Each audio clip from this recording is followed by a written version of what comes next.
Stop getting on that app and showing y'all behind. Like, y'all gotta understand, y'all are connected to me. You know what I'm saying? Like, y'all are a part of my brand. So when y'all on there acting like that's a bad look for me. They're like, this is a toxic community. And I was like, oh, whatever, I'll deal with it. And then I did. And I'm like, what do I get out of Twitter? The Nicolandria fandom has officially lost it. Twitter is on fire. Fandom pages are fighting, fans are calling each other out, and Olandria herself just stepped in live to tell everyone to keep it cute. But the way she said it, you could hear the frustration. Because what started as petty tweets between fan bases has turned into a full-on internet meltdown that's now threatening her brand deals, her image, and maybe even her connection with Nick. And here's the thing, she's not wrong. Brands are watching, fans are recording, and every post is being dissected. So let's break down exactly what happened, how this spiraled out of control, and why Olandria had to publicly call out her own supporters. But before we dive into her live reaction, let's rewind to how this entire mess began. It all started quietly. Some fan pages arguing about who was getting more attention, who was being ignored, and who should represent the real Nicolandria. On one side, you had Ola dolls, fans loyal to Olandria. On another, Coronists, Nick's ride or die supporters, and in between, a messy blend of crossover fans who couldn't agree on anything. Then came the chaos. People began tagging brands under random posts, demanding collaborations. Others were posting Nick updates pages without approval, stirring confusion. Suddenly, timelines were flooded with screenshots, subtweets, and accusations. It wasn't just fans disagreeing, it was open warfare. And just when you thought it couldn't get worse, Olandria saw it all. And she wasn't about to stay silent, but no one expected her to speak that directly. Olandria goes live. Olandria went live on TikTok, and the first words out of her mouth set the tone. Stop getting on that app and showing y'all behind. Like, y'all gotta understand, y'all are connected to me. You know what I'm saying? Like, y'all are a part of my brand. So when y'all on there acting like that's a bad look for me. Stop doing that. We're trying to work, you know what I'm saying? Like, we're working, we're doing so good. We're doing so well. We want to keep this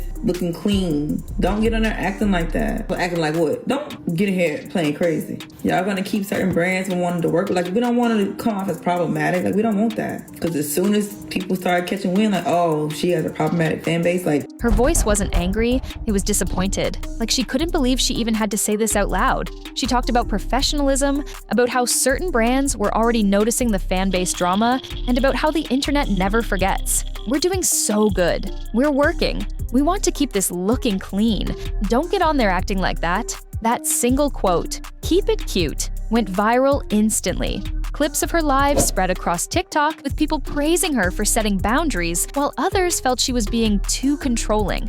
But Olandria wasn't trying to silence anyone. She was protecting what she'd built. And then, as if to make things worse, Nick entered the conversation. And his response? Let's just say, he's over it. Nick didn't go live. He didn't make a long thread. He simply said, "What do I get out of Twitter?"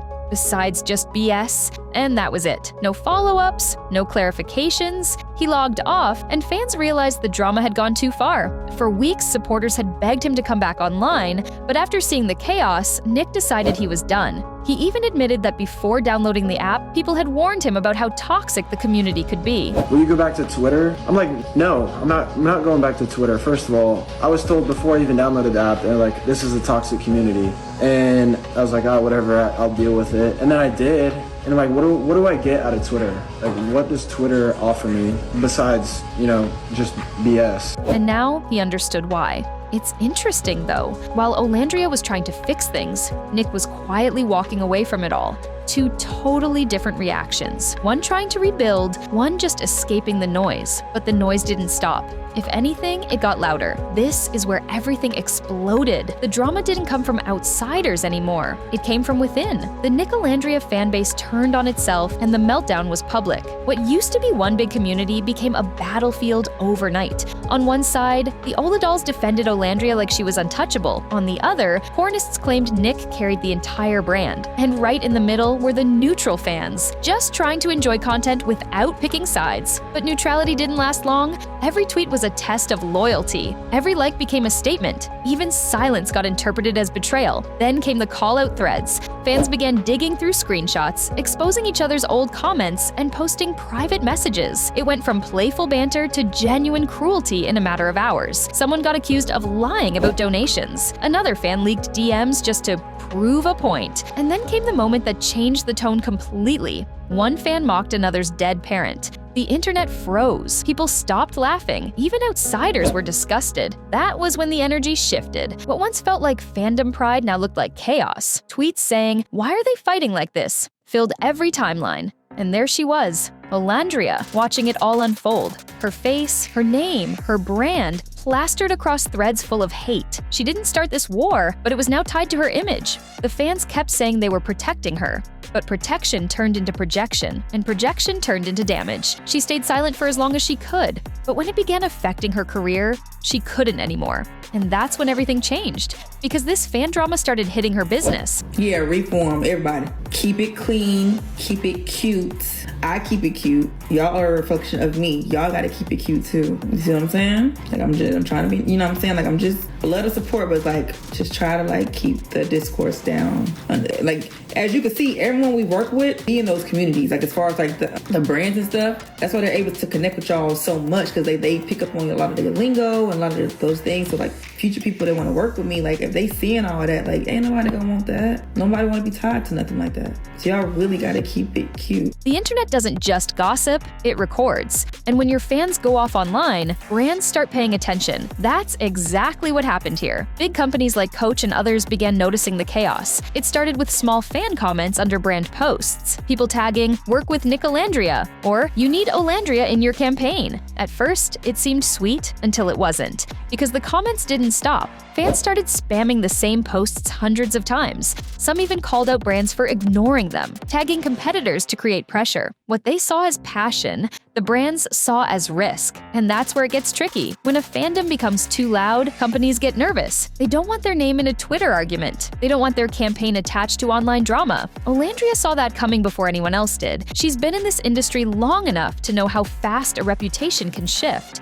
So when she said, "Nobody wants to be tied to something like that," she wasn't being dramatic. She was being real. There were even whispers behind the scenes. Emails that were supposed to come through suddenly didn't. Brands that were excited to talk went quiet overnight. No one said it outright, but the timing said everything. It wasn't her fault, but perception doesn't care about truth. All it takes is one trending thread to make a brand second-guess you. And in the influencer world, hesitation kills momentum. That's why her tone in the live felt so different. She wasn't scolding fans, she was warning them. Her words were sharp but sincere.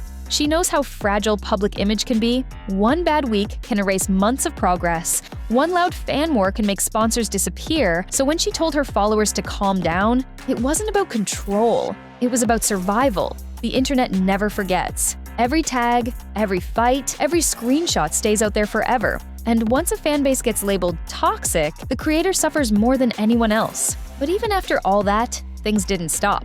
The chaos only spread wider. Even when, because like I said, I'm finna be really busy this week. Really busy because I got a lot of stuff that's coming up. So it's like, please don't be on there being crazy. Yeah, I'm gonna start taking phones. And it's so crazy because before all this, I used to be such a Twitter girly. I did not realize how negative Twitter is. Like, why is everybody so negative? Just suck the fun out of everything. But I don't even be on there like that no more because it's like, I mean, y'all ain't gonna run me off of there. Ain't nobody gonna run me off Twitter. But I miss like being able to just go through Twitter and just laugh. Like my face be all scrunched up the whole time. Like, let me get off this app. I don't understand why Twitter is so toxic. Like it did not used to be like that. I used to go on there and laugh all day. And I've been on Twitter since middle school. That's just a new page. My old page, I made it in like 2011, 2012. Like I was on there in middle school. Like used to have a time. But now it's just think piece after think piece, just always something. I don't know how to work threads. Like I'll be on there, but it's so confusing to me. But the thing is, Twitter don't even gotta be toxic. Like, come on, y'all. I got a little slight cough, child. Threads is boring. But I heard Threads is way more positive, so maybe I need to just go over there. But it's so hard to work. I don't know how to work it. I'll search Nicolandria on Threads. Maybe I need to do that. See, why can't Twitter be like Threads? Like, what? So is Threads kind of like Twitter? Like, do you make posts? Yeah, it looked pretty similar. It's just, I don't know. It's kind of hard. Oh, it's like an extension of IG. Okay, got it. Why are people saying Threads boring? Y'all like to be on Twitter being messy. That's why.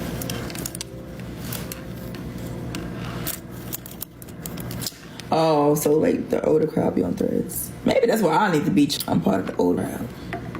The drama didn't stay on one platform. It leaked onto Threads, TikTok, even Instagram. People began making short clips analyzing what went wrong, who said what, and whether Olandria or Nick were to blame.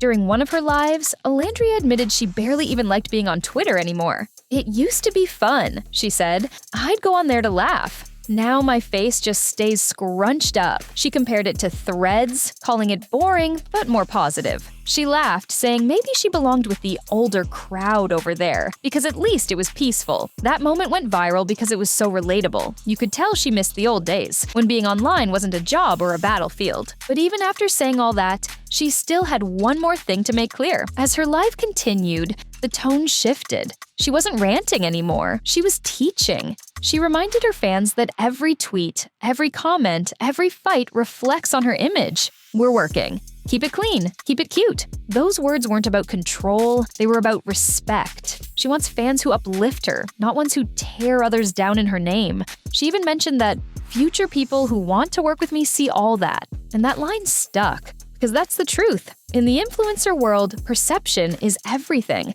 A messy fan base can ruin years of progress. And honestly, you could hear the exhaustion in her voice. She doesn't want fame if it comes with chaos. She just wants peace, professionalism, and genuine support. So the question now is, will they actually listen? Since her live, things have started to cool down. A little. Some fan pages issued apologies. Others doubled down, insisting they were just defending her. Meanwhile, casual fans are begging everyone to move on and stop making it deeper than it is. But what this whole situation exposed is something bigger than Olandria herself. It's how fandom culture can cross the line from support to obsession. When you start speaking for your favorite creator, instead of to them, things get messy. Olandria's trying to rebuild her image, Nick's staying silent, and the internet still watching every move. So here's the question. Was Olandria right to call out her own fanbase publicly, or should she have kept it private and let things cool off naturally? Let me know what you think down below. And if you want more Nicolandria updates as this story develops, hit that subscribe button because this fandom drama is far from over.